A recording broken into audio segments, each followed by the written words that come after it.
Merci d'être avec nous. Le ESG, c'est un des sujets. C'est pas uniquement que des deals, c'est également des pratiques et une manière de faire.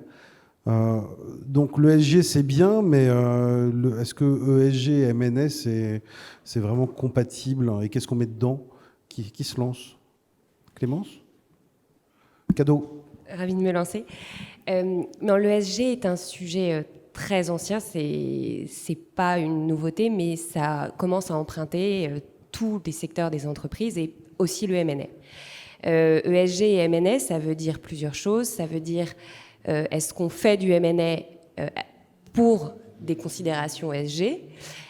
Comment on intègre l'ESG dans tout deal M&A? Et je crois qu'en revanche, on sera assez unanime parce que c'est clair aujourd'hui que l'ESG est une composante qui doit être regardée dans chacun des deals M&A. Et puis, l'ESG, c'est aussi après le M&A dans l'intégration, comment on délivre un deal et comment l'ESG traverse ces problématiques. Donc, je pense qu'il y a ces trois facettes là. C'est aussi trouver les bons partenaires, les bons financiers. Aujourd'hui, je pense qu'on peut en parler aussi, il y a beaucoup d'acteurs qui sont à impact ESG et qui sont des catalyseurs de ces transactions ESG. Et puis, l'ESG aussi au travers même des financiers. Je pense que le M&A, il faut trouver des financements pour faire des M&A. Et je pense que pas que des fonds, mais les banques aussi regardent de plus en plus les critères ESG. Donc à la fois sur les cibles, sur les motivations, sur le financement, sur les acteurs, l'ESG devient une composante transversale de nos dossiers de M&A. David, Thomas, qui suit? David. On va suivre l'ordre de manière simple. Vision corporate, c'est extrêmement... c'est un petit peu difficile de passer après toi parce que là, l'introduction était absolument parfaite et donc c'est difficile. Mais pour moi, en corporate, c'est très simple. Le M&A est par définition un mode d'implémentation de la stratégie. Dès lors que l'ESG prend toute sa place, et c'est une excellente chose, dans la stratégie des entreprises, logiquement, le M&A est totalement impacté par l'ESG. Il y a une vraie dimension, c'est essentiel. Il y a une dimension, bien entendu, dans le choix des cibles, dans l'élaboration de la stratégie M&A à proprement parler, d'ailleurs à l'achat comme à la vente. Il y a aussi une dimension dans l'analyse de l'environnement concurrentiel. Avant, quand on allait sur un deal, on regardait ce que pouvait, par exemple, payer un autre corporate, ce que pouvait payer un sponsor. Maintenant, on va aussi s'interroger sur l'appétence possible sous l'angle ESG de ces différents acteurs quand on est donc dans un contexte concurrentiel. Puis après, bien sûr, il y a tout l'impact en effet sur les diligences et puis sur la COMFI, bien sûr, et puis sur toute l'intégration, s'assurer qu'on va avoir lorsqu'on fait une acquisition, que le management de la cible, par exemple, est totalement on board sur les stratégies ESG, enfin sur la thématique ESG, et qu'on s'assure que la gouvernance qu'on met en place, les KPIs, les incentives, etc., qu'on met en place derrière, pareil, nous permet de nous assurer que l'intégration sera réussie. Thomas. Alors de notre côté, l'ESG, ça fait longtemps qu'on en parle ensemble, hein, je crois qu'il s'est imposé par trois biais, en fait. Enfin, pas trois biais, par trois axes. Quand on a un client et qu'on va préparer une mission de M&A, on a besoin de trois ensembles pour que ça fonctionne. On a besoin d'un acheteur, qui soit un corporate, soit un fonds.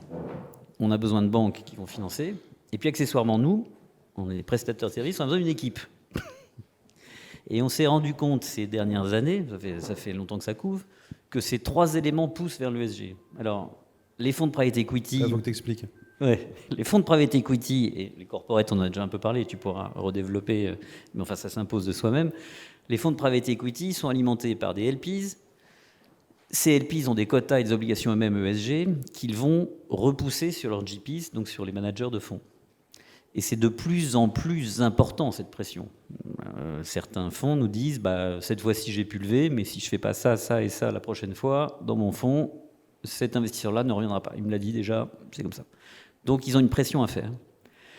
Les banques commencent à se bouger sur l'ESG dans le sens où on commence à mettre en place des crédits avec des ratchets de taux qui dépendent en fait de conditions non pas financières mais de type ESG.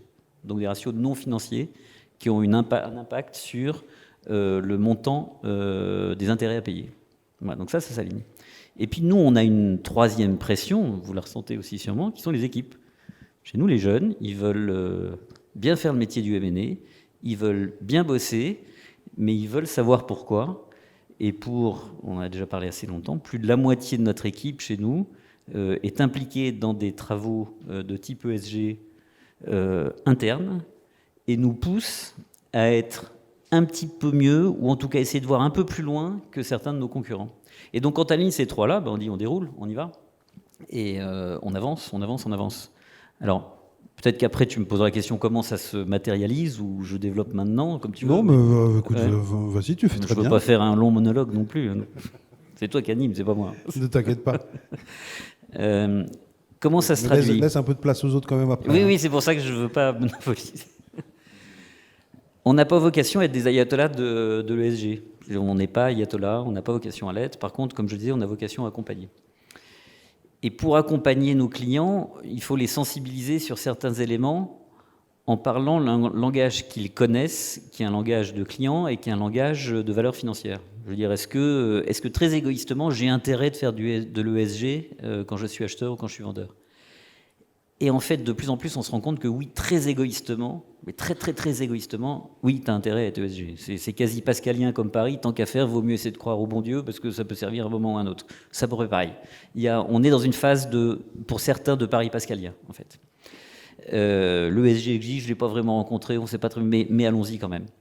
Et donc, dans notre façon de proposer des process à nos clients, on leur dit dans toute la phase préparatoire de due diligence, il va falloir travailler ce sujet, d'une part pour savoir où vous en êtes maintenant, ça c'est toute la due diligence actuelle, est-ce que vous avez fait un bilan carbone, vos différents produits, comment ils marchent, qu'est-ce qui se passe, et puis l'intégrer dans le business plan. Je vais vous donner un exemple récent, je ne donnerai pas le nom de la société bien sûr, mais une société qui est dans le transport, plutôt dans les bateaux, et qui me dit oui, bon, mes bateaux ils sont super, etc. Mais j'ai mon concurrent X qui en fait m'embête parce qu'il commence à faire des bateaux cogénération, mais ça coûte cher par bateau, ça sert à rien. Je dis si, ça sert un peu à quelque chose, parce que le jour où tous tes concurrents sont passés en cogénération, tu n'as plus aucun client qui ira prendre tes bateaux à toi.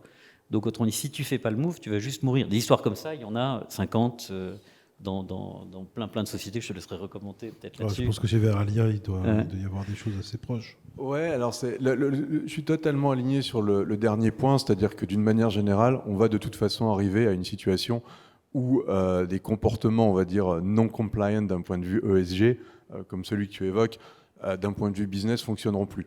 Donc les acteurs qui refusent de s'en préoccuper, à notre sens, vont sortir du marché. Après, sur l'existant, je pense quand même que l'ESG existe et prend son mérite à l'heure d'aujourd'hui, aussi à partir du moment où justement l'ESG est mis sur un pied d'égalité avec le non financier. Aussi longtemps qu'on se dit, bon, on va d'abord regarder les finances, et puis ensuite, si l'ESG coûte pas trop cher, on fera aussi de l'ESG. En général, c'est mal parti. Et ça se retrouve d'ailleurs souvent dans les structures de gouvernance où on a mis l'ESG quelque part où ça dérange pas trop et où on peut gérer l'ESG. Pour moi, là, on commence vraiment à parler d'ESG quand l'ESG est totalement à la racine de la stratégie des entreprises ou des allocations de fonds des acteurs financiers et donc sur un pied d'égalité quelque part avec le financier. Je pense qu'on y va doucement, on y va peut-être même trop doucement, mais je pense qu'on est sur la bonne voie. Clémence. Non, je voulais rebondir sur ce que tu viens de dire. C'est vrai que aujourd'hui, l'ESG, ça couvre une notion très large, mais c'est aussi dans la communication financière et je pense aussi sincèrement de la part dans la stratégie même, dans l'ADN des entreprises, ce qui est au pivot de certaines opérations M&A. Quand on regarde Fiat Chrysler PSA, le défi, c'est la voiture électrique, c'est comment demain on va rouler. Ça demande des investissements significatifs, de la R&D, et c'est aussi pour ça que les deux constructeurs ont décidé d'allier leurs forces. Et d'ailleurs, il y a aussi des sujets de taxe carbone, mais enfin, tout ça était lié, et c'est un grand moteur parce que c'est au cœur même de la stratégie qui est le véhicule de demain. Et le véhicule de demain, c'est rouler propre. Et donc, aujourd'hui, je pense que c'est au-delà même d'une considération, ça peut être au fondement même d'une stratégie. Et inversement, on peut avoir des opérations M&A sur des actifs qu'on pourrait considérer comme polluants. Donc, vous avez par exemple le puits Shell ConocoPhillips qui était dans le golfe birman, près du Texas. Là, vous pouvez vous dire, bon, c'est du forage, où est l'impact environnemental, mais pour Shell, je crois que la transaction de mémoire était à 8 ou 9 milliards de dollars. C'est permettre un pivot pour investir dans le renouvelable et la transition énergétique. Et pour ConocoPhillips, c'était aussi diminuer l'intensité des émissions des gaz à effet de serre. Donc, parce que moins d'énergie consommée sur différents puits, etc. Donc, on a des exemples très concrets où même dans la motivation même des deals et puis la communication qui en est donnée, c'est une motivation même. C'est là où je rejoins ce qui a été dit. C'est un facteur parmi d'autres sur certains dossiers, mais on voit aussi de plus en plus de dossiers où la considération ESG est à la racine même de la stratégie du déploiement de certains deals M&A. Parce que l'enjeu de demain pour beaucoup d'acteurs industriels en particulier, c'est d'aller vers le zéro carbone, remplir les accords de Paris et des stratégies très, très différentes. Si je me fais un peu l'avocat du diable, comment on fait pour ne pas passer de la motivation à la communication ? Justement, en étant sincère. Non, mais je pense que c'est ce qui a été dit tout à l'heure. Je pense qu'à la fin... c'est la raison d'être des entreprises. La communication, elle touche une limite. Enfin, il y a eu l'expérience malheureuse de Air France qui a essayé, je ne sais pas si vous vous en souvenez, il y a 1 ou 2 ans, de dire que les billets d'avion, vous avez marqué sur les billets d'avion qu'ils c'était carbone neutral, parce qu'ils replantaient 3 arbres à chaque fois que vous... Bon, ils se sont fait lyncher sur les réseaux sociaux. Donc, ils ont viré leur communication immédiatement. Évidemment qu'à ce stade, c'est pas carbone neutral. Donc, sur la communication, je pense qu'il y a de moins en moins de gens dupes. Je veux dire, si vous ne faites que de la com, vous vous faites pincer. Ça ne marche plus. Et alors, le propos que je tenais tout à l'heure était plutôt à destination des clients toujours un peu sceptiques. Et non pas comme les exemples que tu donnais, qui étaient de clients qui faisaient du M&A parce que c'est bon, ils ont décidé de pivoter, de faire quelque chose, etc. Mais il y a évidemment un certain nombre de clients, peut-être davantage des PME, j'en sais rien, qui sont assez sceptiques. Donc notre rôle à nous de conseil, c'est de les amener à se poser des questions pour leur dire qu'à la fin, ces questions vont permettre soit d'avoir davantage d'acteurs potentiels, soit juste d'avoir un deal. Parce que dans certains cas, s'il n'y a pas de pivot, il y aura 0 acheteur. Donc on est là pour les aider à organiser ce pivot. Bon, pendant la réunion de cadrage, vous parlez d'une opération comme ça qui par rapport au contexte à l'époque, aurait jamais dû se faire et qui... Oui, c'est une opération qui est publique. On a conseillé en fin d'année dernière un promoteur immobilier. Alors déjà, normalement, quand je prononce ce mot, ça grésille parce que tout le monde considère que c'est un métier extrêmement difficile en ce moment. C'est le cas. Promoteur immobilier qui a été fait l'objet d'une opération qu'on a vendue à un investisseur. La seule raison pour laquelle on a réussi à faire cette opération, il s'appelle Redman, c'est parce que ce promoteur est Bicorp depuis X années, a fait une transaction vers le zéro, le carbone neutral, il y a plus de 10 ans. D'ailleurs, à l'époque, la société a failli mourir quand ils ont fait ça, parce que tous leurs développeurs sont partis en disant « mais ce que vous nous demandez est juste impossible, donc on s'en va ». Donc ils ont réinventé leur propre société sur ces bases-là. Et aujourd'hui, donc on a une courbe en J, ça a été compliqué pour eux, et aujourd'hui c'est un décollage assez extraordinaire. Ils sont invités sur des concours, certaines villes leur réservent des fonciers parce qu'ils ont démontré leur capacité à faire. C'est eux qui ont fait la station F, le siège du Monde, etc., etc. Donc on n'aurait pas eu Bicorp carbone neutral, c'est sûr qu'il passait pas, il n'y avait pas de deal, il n'y avait pas d'opération. David Geverlia, comment ça se gère en termes d'audit, d'approche quand on voit, est-ce que les comportements ont évolué par rapport à une cible Oui, tout à fait. Quand on a réalisé l'IPO du groupe en 2019, on voyait que les investisseurs notamment étaient plutôt dans un mode on va ticker des box, confirmez-nous que vous avez fait ceci ou cela. Là maintenant, que ce soit chez les consommateurs, chez les investisseurs, chez les prêteurs aussi, on a effectivement levé des financements adossés à des KPIs extra-financiers. C'est quelque chose qui est devenu totalement central. Nous, on s'est doté d'une raison d'être en 2020, immédiatement suivi d'une roadmap ESG. Et je pense que la clé, c'est vraiment, là encore, d'avoir une feuille de route ESG qui est à la racine de la stratégie et des prises de décision. In fine, je pense que le M&A, là encore, c'est avant tout. Enfin, c'est génial. Moi, j'ai été banquier, ça fait des années que je fais du M&A. Donc voilà, je ne veux surtout pas réduire l'impact de la discipline M&A, mais ça reste, je pense que ça sera... L'ESG dans le M&A va être nourri avec la convergence de plein de thèmes. Ça doit être au cœur de la stratégie des entreprises. Les consommateurs aussi, ou les clients, doivent en avoir conscience parce que, typiquement, pour une industrie comme le verre qui décarbone, ça coûte cher. Donc, à un moment donné, il faut qu'on soit capable de le... c'est naturel que les clients aient cette attente, mais il faut aussi être capable de le pricer. Donc, voilà, tout ça va ensemble. Les normes également vont aller sur le extra-financier versus financier, etc., converger. Et donc le M&A va converger avec le reste. Clémence ? Non, je pense qu'il y a peut-être un élément à prendre en compte et il faut aussi s'en réjouir. En France, on est relativement en avance, il me semble, sur ces sujets-là. On a eu la loi Pacte, je parle un peu de terrain juridique, mais c'est vrai qu'on a eu la loi Pacte. On est là dans la transposition de la directive sur le devoir de vigilance.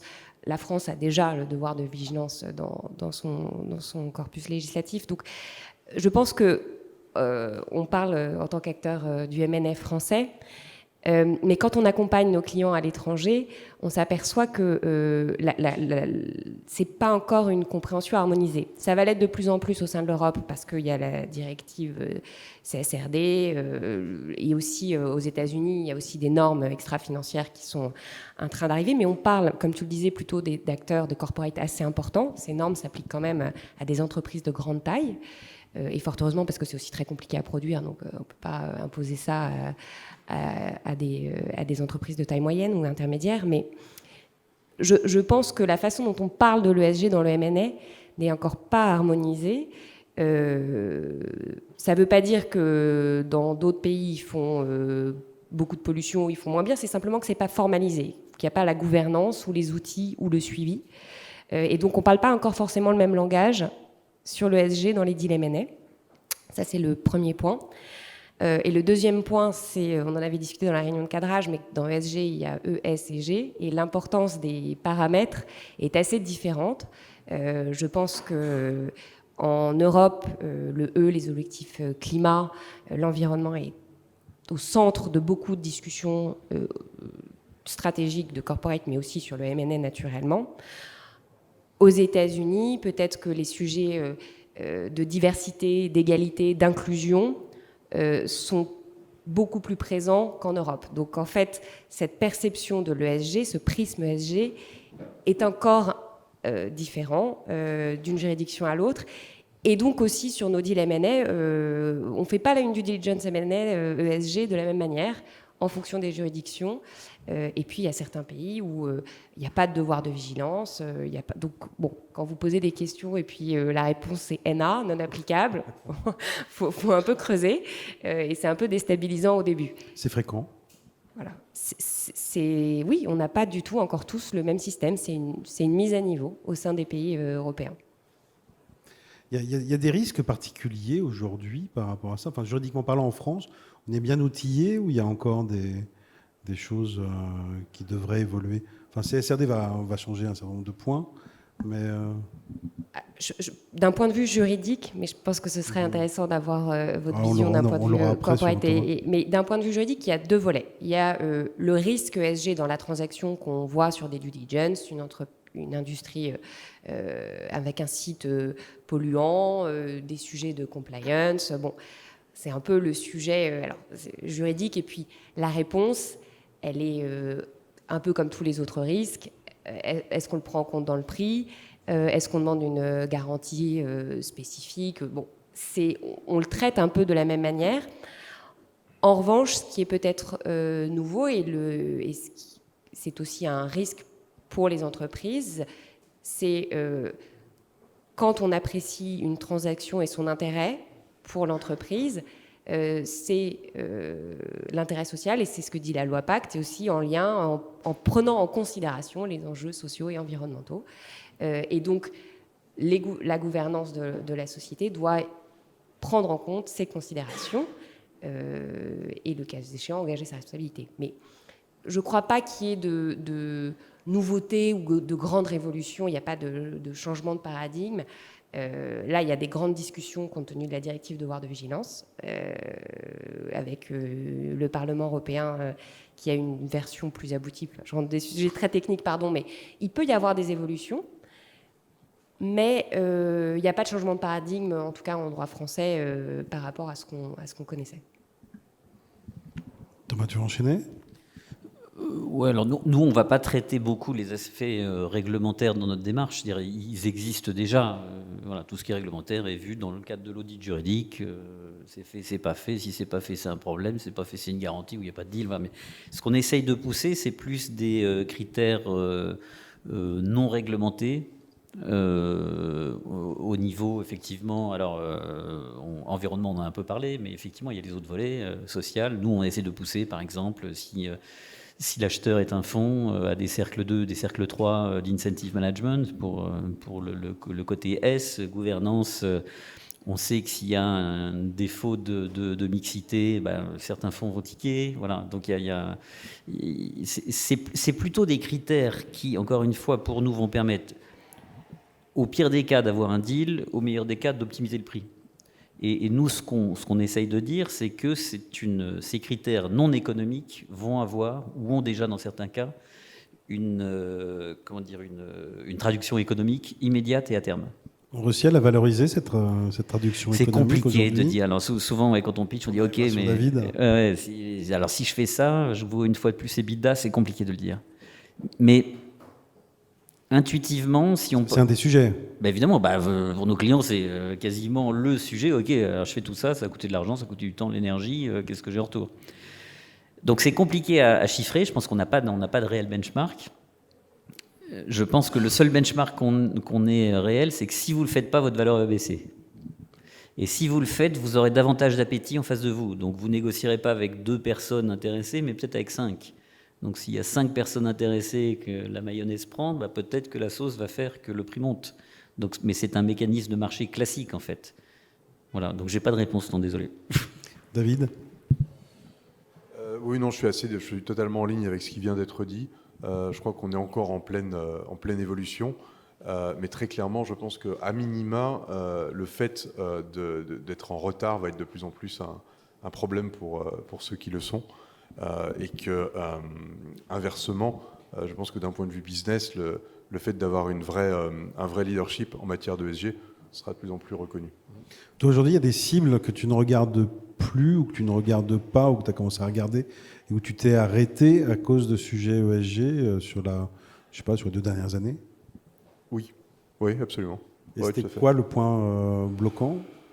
Le point bloquant... Si tu veux donner leur nom en plus, welcome. Non, mais le point bloquant, ça peut être par rapport à certains pays. Par exemple, on sait qu'on a des normes à tous les égards, d'ailleurs, environnementales, sociales, de gouvernance, qui peuvent poser problème.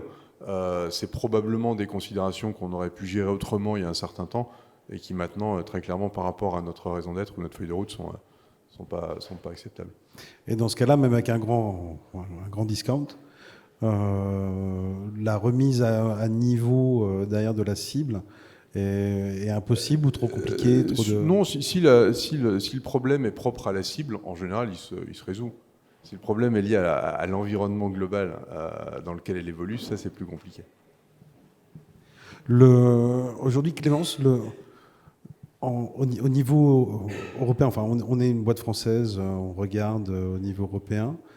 La perception, là on revient sur la question d'évolution et d'arrêt, parce que vous accompagnez quand même pas mal de transactions.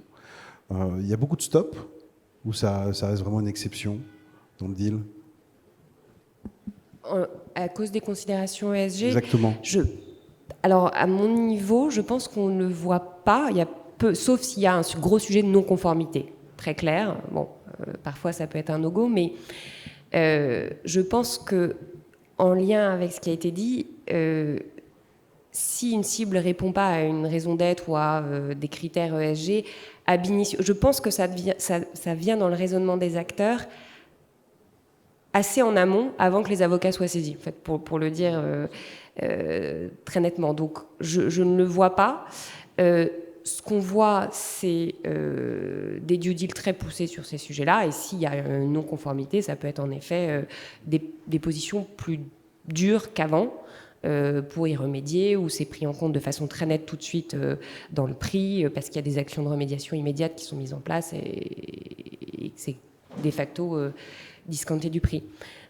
Mais c'est vrai que je pense que la réflexion, on revient sur le propos initial, elle est le M&A étant en adéquation totale avec la stratégie de l'entreprise. Si l'actif n'est pas en ligne avec la stratégie, il est écarté. Et donc nous, on ne le voit pas parce qu'on n'est même pas saisi. Même mouvement, mais inverse, on va vers une accélération des opérations où des groupes vont se délester d'actifs pas forcément assez ESG pour leur cours de bourse, leur financement. Oui, clairement. Ouais. Oui, clairement, il y a des actifs qui sont pas dans la bonne case et dont certains groupes essayent de se séparer même. Et c'est pas facile. Parce qu'il faut trouver une contrepartie, et c'est pas facile de trouver, voire impossible. On en fait quoi ? À la fin, on peut les fermer. Oui. Enfin, ils peuvent les fermer. Chez Verallia, vous avez des pôles, il peut y avoir des pans d'activité à risque ? Non. On a cette chance de ne pas avoir ce genre de situation ou de problème. Ceci dit, c'est une vraie question, effectivement, au niveau macro. Clémence, non, il n'y a pas de deal comme ça en ce moment ? Non. J'ai pas de deal comme ça, mais si vous prenez l'exemple Shell ConocoPhillips que je donnais tout à l'heure, il y a quand même un besoin, évidemment, la transition énergétique, financer l'énergie verte, c'est sûr que c'est des deals en forte croissance, mais en même temps, il faut continuer. On a aujourd'hui besoin d'énergie et elle ne peut pas être que verte aujourd'hui en l'état. Donc, il y a quand même des actifs qui sont assez résilients, qui offrent des cash flows et au contraire, sur ces actifs-là, il faut trouver probablement plus un fonds qu'un acteur industriel, mais qui saura le convertir, le réhabiliter, le transformer. Alors, c'est peut-être plus compliqué, mais c'est pas forcément... tout n'est pas à mettre de côté. Je pense qu'en revanche, c'est un pari, et j'imagine, mais c'est pas mon métier, que c'est des deals plus compliqués à marketer. Thomas, tu reviens toujours pas sur ce marché, alors ? Sur le marché de ces entreprises un peu plus compliquées. Non, parce que c'est très compliqué. Petite anecdote, mais il y a, je sais pas combien, 15 ans ou une quinzaine d'années, on m'avait un peu tordu le bras pour prendre le mandat de vente d'une société magnifique dans la plasturgie qui faisait des sacs en plastique sortis de caisse. Le marché n'existe plus, c'est tout. Donc il n'y a pas de marché pour ça. Donc ça a fini en liquidation. Voilà, les machines ont été vendues. Donc oui, à la fin, tu vois, pour reprendre ce que je disais avant, il y a des activités qui n'auront plus de sens et donc plus de valeur économique. Celle-ci est un exemple. Alors, on peut avoir quelques minutes s'il y a des questions dans la salle. Pareil. Toujours pas... C'était très très clair. Si ?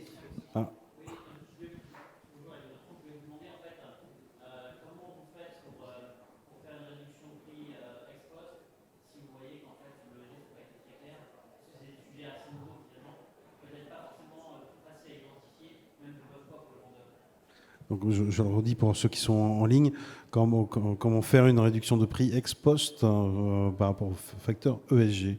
J'ai l'impression que c'est un peu du contractuel, donc je pourrais donner mon avis, mais... Non, c'est exactement ça, mais ça suppose d'avoir une déclaration et garantie dans le contrat qui confirme que la politique, que la société se conforme aux règles applicables, par exemple en matière d'environnement, Et si elle ne le fait pas et que ça n'a pas été disclosé dans le cadre des due diligence, alors dans ces cas-là, le vendeur peut être appelé en garantie. Voilà, de façon très, très synthétique, sur une non-conformité précise. Après, quand on parle de ESG, ça peut être beaucoup plus large, et c'est vrai que la façon dont on rédige les déclarations et garanties dans un contrat traite pas forcément des sujets d'inclusion ou de diversité. Voilà, ça va au-delà des normes applicables. Ce qu'on traite dans les contrats, c'est généralement les normes applicables, les lois applicables. Et il me semble, si j'ai des bons souvenirs de droit, que si tu n'as pas de déclaration, après, c'est les vices du consentement, quoi. C'est l'erreur, le dol. Alors, à ma connaissance, il n'y a pas encore d'annulation de contrat pour dol sur des problématiques ESG, mais en devenir peut-être. C'est tentable. Hein ? C'est tentable. Parle à l'avocat. T'as un client qui vient te voir, qui t'en parle. Tu cherches à le réfréner ou tu vas ? Je crois que j'examine les pièces du dossier avant de répondre.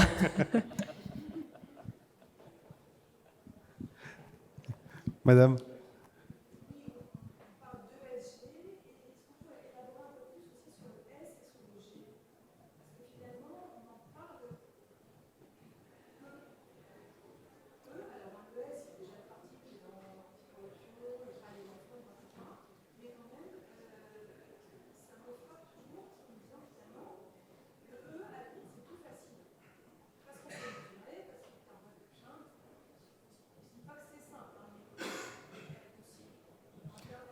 Donc je traduis pour LinkedIn. Donc le E, c'est plus facile. Qu'en est-il du S et du G qui semblent un peu malmenés Alors je commence, puis je veux... Vous avez totalement raison. Je crois qu'on l'a dit un peu plus tôt, le focus en France en tout cas, et c'est pas le même aux US et dans certains autres pays, c'est davantage le E que le S et le G. Alors on essaye de pousser les autres sujets, mais c'est plus compliqué de les mesurer. Encore que ce que je dis est peut-être faux, mais alors une façon de répondre, et peut-être pour ouvrir sur un autre sujet, c'est que dans un certain nombre de missions que l'on prend, on va demander aux clients de faire un business plan non financier. Donc traitant spécifiquement des sujets E ou S ou G qui va vouloir développer sur les 4 ou 5 prochaines années et qui seront vérifiables à un moment ou un autre. D'ailleurs, dans ce chaînon, il est quand même intéressant de voir qu'un certain nombre de fonds, peut-être de corporate, mais j'avoue que je l'ai moins vu, se sont organisés avec des carried interest, donc l'intéressement des équipes de gestion, dont une partie de ce carried interest est basée sur l'atteinte d'objectifs non financiers. Mais là, ensuite, c'est un espèce de contrat moral à faire au moment où on fait le deal. OK, qu'est-ce qu'on a envie de travailler sur le SG ? Et donc, on a une quinzaine de critères, une vingtaine de critères. À vous de dire, ben voilà, moi, je veux focuser sur critères 7, 8, 12, 14, et je vais travailler sur cela. Et vous allez me mesurer tous les ans ou tous les 3 ans, et on fera un point d'étape, etc. Et en fonction de ça, les équipes de gestion des actionnaires auront un reward plus ou moins différent. Mais sur le principe, vous avez raison. Je pense que le S et le G sont beaucoup moins mis en avant en ce moment. Non, mais... Alors, en principe, on a aussi une analyse de matérialité à faire, au sens où la situation de chaque industrie peut être différente. Il y a objectivement des industries pour lesquelles le E est plus important, d'autres pour lesquelles le S va l'être. Et donc ça, on doit, avant, en principe, d'écrire sa feuille de route, en tenir compte. Le G, c'est encore un autre sujet, et il est totalement, par contre, à mon sens, essentiel.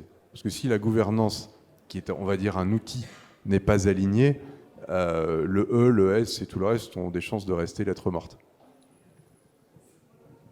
Clémence, tu veux poursuivre avant une dernière question ? Je suis totalement alignée avec ce qui vient d'être dit. C'est vrai que la cartographie des risques, qui est issue du devoir de vigilance, elle traite bien des 3 sujets, et ce pilier du social est très regardé, et en fonction des entreprises et des secteurs, plus problématique parfois, enfin plus problématique, doit mériter plus d'attention. Je pense aussi que sur le S, il y a déjà beaucoup de normes, peut-être plus anciennes, plus établies, et c'est peut-être pour ça qu'on a le sentiment, en tout cas en France, et peut-être à tort, c'est un autre débat, qu'on globalement, ça va. Voilà. Mais je pense que c'est une perception. C'est pour ça qu'on disait tout à l'heure qu'en Europe, le E prend plus d'importance, alors qu'aux États-Unis, le S est fondamental dans l'analyse ESG. Et vous avez totalement raison. Et il existe, pardon, pour compléter la réponse, dans le milieu du private equity, il existe des catégories de fonds, des fonds article 8, article 9, que vous connaissez peut-être. Article 9, c'est E.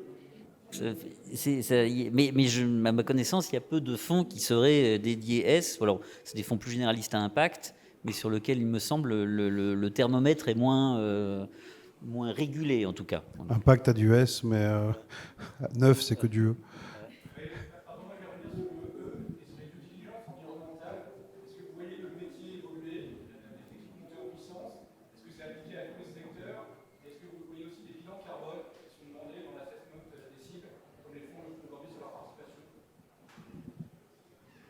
Je peux y aller là-dessus. La réponse sur les bilans carbone, c'est oui.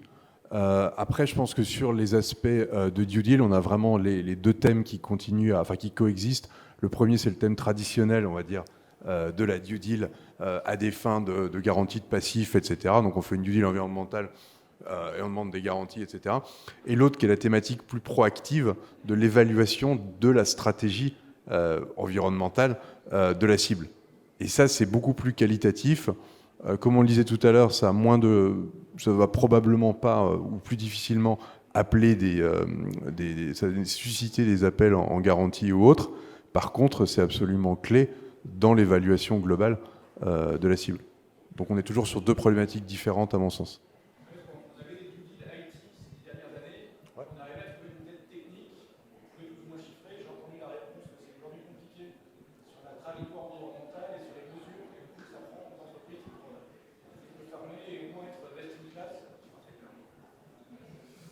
Après, quand on est déjà dans l'industrie, on peut quand même avoir une idée assez rapide. Hein. C'est l'avantage. Si on va sur une industrie qu'on connaît moins bien, ouais, je pense que c'est plus compliqué, effectivement. Il y a des segments quand même sur lesquels c'est très normé. Hein. En immobilier, le décret tertiaire, c'est-à-dire est-ce que vous pourrez suivre en fait les réglementations d'isolation, etc. Exactement pareil que l'informatique, ça peut être une dette décomptée dès maintenant, hein, sur le prix.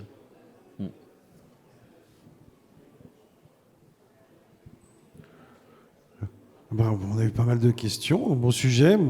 L'année prochaine, je pense qu'on attaquera aussi tout ce qui est activiste et comment ils utilisent l'ESG, mais dans l'autre sens, parce qu'il y a de quoi dire. Enfin, entre le E, le S et la LG, je crois qu'ils s'amusent pas mal. En tout cas, merci à vous trois. Vous avez été brillants sur scène.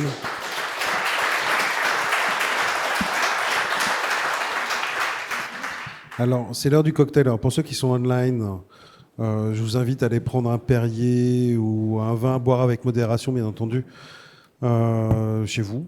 Pour les autres, le cocktail vous attend et on fera un plaisir de continuer cette discussion ensemble avec un verre. Merci.